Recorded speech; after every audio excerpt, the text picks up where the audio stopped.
Hi everybody, welcome back to my channel. Thanks for stopping by. So today we are going to talk about how to become an Airbnb Superhost and how to run a 5-star property. So let's just jump right into it. First of all, what is an Airbnb Superhost? So an Airbnb Superhost is a special recognition you get from Airbnb for going above and beyond for your guests. There are 4 different requirements to become a superhost, and it takes at least 3 months. The first requirement is that you have to have at least 10 stays on Airbnb, or you could do 3 stays, but they have to be long-term, equaling a total of 100 nights. So more commonly, you would just have the regular stays. Long-term stays are kind of like a different ballgame. Secondly, you have to have a 90% communication rate. All this means is that you have to answer your guests' inquiries. This is definitely, to me at least, the easiest one to achieve. All you have to do is respond to your guests. The next thing is you have to maintain a 1% or less cancellation rate. This can be a little bit more tricky. Things come up, things happen. That really only means you could cancel 1 guest per 100 bookings. So that's a lot. They do have an extenuating circumstances kind of loophole, which includes if somebody passes away, if there was a serious illness or injury, if you're government mandated for something, like jury duty, but you have to really provide paperwork. Like they literally want to see an obituary for a death. It's pretty hardcore. So I've fortunately never had to cancel on anybody before, but I imagine it's pretty difficult if you have to do that. I would think it's one of the harder criteria to meet. And lastly, you need to maintain a review rating of 4.8 or higher. This gets easier. The more reviews you have, the less one review actually affects you. But as long as you run a good property, I think it's easy to get 4 or 5-star reviews. It took me only 3 months to become an Airbnb Superhost. The first time I was able to get evaluated, we made it, which was so exciting. So let me give you some tips and pointers now on how to run a 5-star property. I would say my top 3 things for running a 5-star property would be excellent communication with your guests. It would be a beautiful listing on Airbnb, and it would be those 5-star reviews. Like I said before, good communication is so easy to achieve, and it really goes a long way in satisfying your guests, making them feel special, and making them feel like you're not leaving them hanging out to dry. You receive the notifications to your phone. Everyone's always got their phone in their hand 24/7. I answer my messages right away, every single time. I have a 100% response rate. I can't imagine that I never wouldn't again unless my phone broke. There's really no reason to not answer your guest. A little tip I'd like to throw in there is that when I speak to my guests, I speak to them like a real person. What I mean by this is I don't like coming off as like a company or like a corporation. I never use automated messages when I answer people unless I'm just sending them their check-in, check-out information. I think it's like a colder experience that way, and I want people to feel like they're just talking to me, just like a mom of 2, lending my house out to them for the weekend. I think it's a much more intimate experience that way. They feel appreciated. I think they feel more acknowledged. They don't just feel like another guest coming in, within a sea of guests to your place. Don't take this the wrong way though. You still have to sound professional and like you know what you're talking about. Don't act so comfortable with them that you're about to invite yourself over for dinner at your own place. That's not what I'm saying. All I'm saying is that I like to give off a very warm, comfy, comfortable vibe to my guests. That's pretty much my mantra for the way I run my entire Airbnb, is that I just really want people to feel comfortable and at home. Now, my second tip for running a 5-star Airbnb is to have a beautiful listing. And by a beautiful listing, I mean you need to have incredible pictures. They need to look really nice. They need to stop people from scrolling and think, oh wow, like I want to stay there.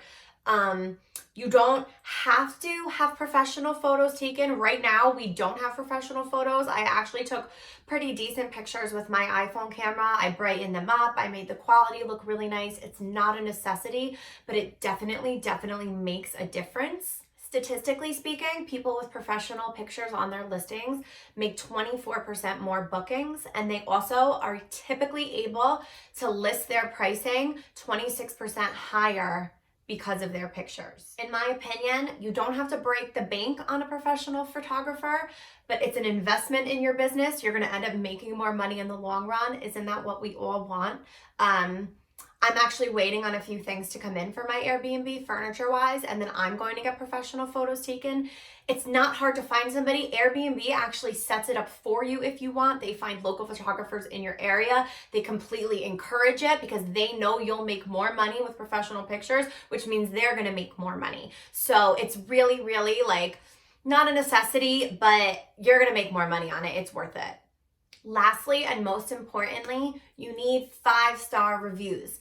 5-star reviews lead to more bookings, which lead to more 5-star reviews, which lead to more bookings, which leads to more money. Do you see what I'm saying? So for example, when you walk into my house, first of all, they let themselves in with a smart lock, so I don't have to meet them there. They don't feel awkward. It's not weird. They can let themselves in whenever they arrive. No big deal. They're immediately greeted by a personalized sign with all the Wi-Fi information you need, a bottle of wine, and now I leave a hand sanitizer there also. Thank you, COVID.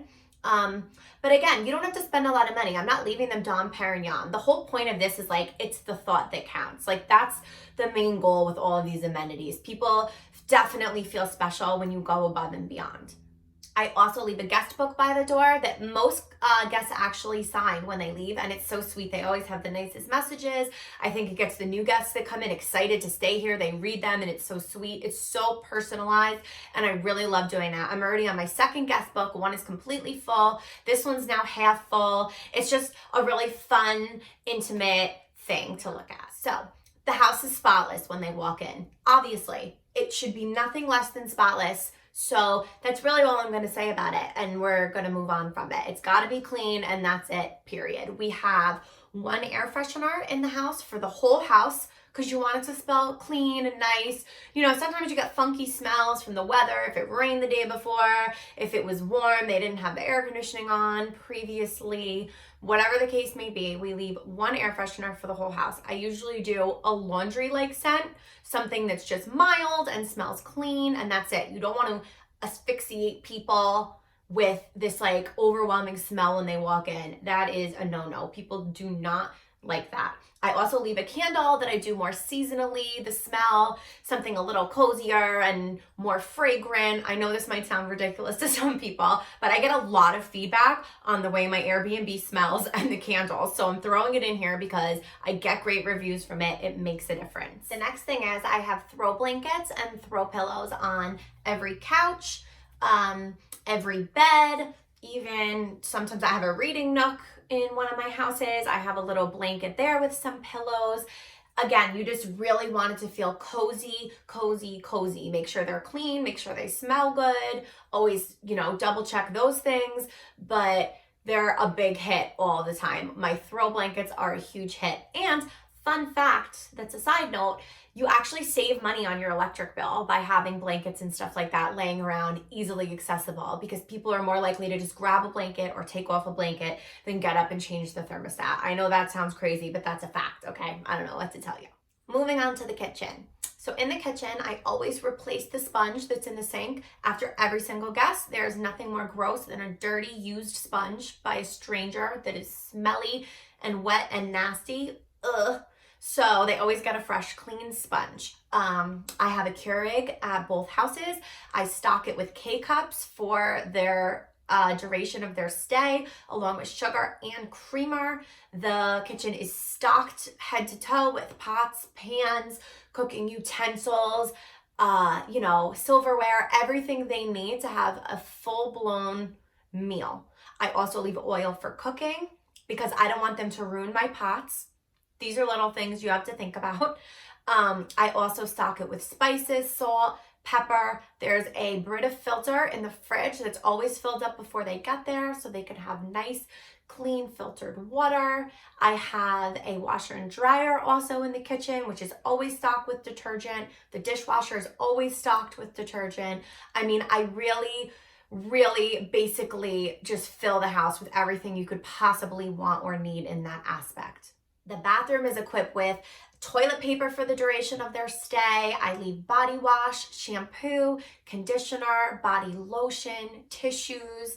I leave towels for them, first aid kit in the bathroom. My biggest tip for the bathroom is to leave makeup wipes. Neutrogena has the cutest little individual makeup wipes. They're a little bit pricey and you can't really buy them in bulk, but it is worth it because girls will ruin your towels with their makeup. I promise you, you will throw out more towels than you would like to admit from makeup on the towels. It's so annoying. It is worth it to spend a little bit of money on these makeup wipes in order to save your towels. On top of the makeup wipes, we also provide little black washcloths with the word makeup embroidered on them. So even after they wash their face, they use that towel instead of your white towels. Just another trick to saving money in the long run. Lastly, in the bedrooms, they walk into a beautifully made bed. Their towels for the week or however long they're staying are folded up on the bed with a bottle of water and a chocolate. We leave a charging station on the nightstand at every single bedside, along with a little mini fan if there's not a ceiling fan in the room, and an alarm clock. I just want to talk about the linens and really hone in on the fact that they need to be clean. They need to match each other. They need to look crisp and new. There's really nothing more gross than going into an Airbnb and seeing some mismatched sheets that look like someone's grandma's sheets. Actually, the only thing worse than that is a mysterious stain on the sheets. If there is a mysterious stain on your sheets, you are not going to get a 5-star review, I promise. Toss the sheets and buy new sheets. It's worth it. I have so much extra laundry in rotation at my houses because it gets less wear and tear that way. They stay new longer. And if I do have to throw something out, I have something to replace it. You have to do this. I am telling you, this is a huge deal, which is why I'm really gonna harp on it right now. Everything in your Airbnb cannot be stained, smelly, old, dirty, nothing, okay? Spend the money, invest in it, invest in your property, invest in your business, and I promise all this is gonna do is get you more bookings, which is gonna make you more money in the long run. I charge more money per night because of all the amenities that I include, and don't get me wrong, there are some Airbnb hosts that do no frills. You walk into the house, that's it. You have to bring your own sheets, bring your own towels. There's no amenities. They charge far less for that, and it works for them because it's far less work. So you're putting in less work, you're making less money, but whatever, floats your boat. If that's how you want to run your property, you're still making money. Good for you. Me personally, I want a 5-star property. I want to be a Superhost forever. I want to feel luxurious and feel like I'm running something that's like a resort. I get so much positive feedback about it. I love running my property that way. It's worked for me thus far. I have over 100 5-star reviews. I've been an Airbnb Superhost 4 times in a row. So I truly think that what I'm doing is working for me. I can't wait to make more videos. I feel like I have so much advice and so many great ideas that I want to put out there. It's just the thought that counts. That's my biggest point, is that if you make people feel special, it's really going to come back to you in a positive way, and you're going to make a lot of money, I promise. And that really is the bottom line, isn't it? I really want to just circle back really quick on my point before, that you don't have to spend a lot of money on these amenities. I only buy K-cups on sale. I get so much of my stuff at the dollar store. Dish towels from the dollar store, the sponges, like I said, at the dollar store, paper towels, napkins, tissue paper, even cleaning supplies. Oh my goodness, there is so much stuff you can get there. So you don't have to spend a lot of money. It's the thought that counts. That is the point of this video. The thought is what counts, and it's going to benefit you in the long run. So I hope this video was helpful to you. Thank you so much for sticking around and watching it. I just want to say really quick that yesterday I posted my first YouTube video ever, and almost 20 people watched it already. I know that might seem like nothing to some people, but I am so grateful and I'm so flattered. I hope you guys continue to stick around because I have a lot more to say. Also, I apologize for my hair today. I certainly will not be filming a tutorial on this bomb bun. But anyway, please like this video, comment on it with any questions you have. Please subscribe to my channel and have a wonderful Thanksgiving tomorrow.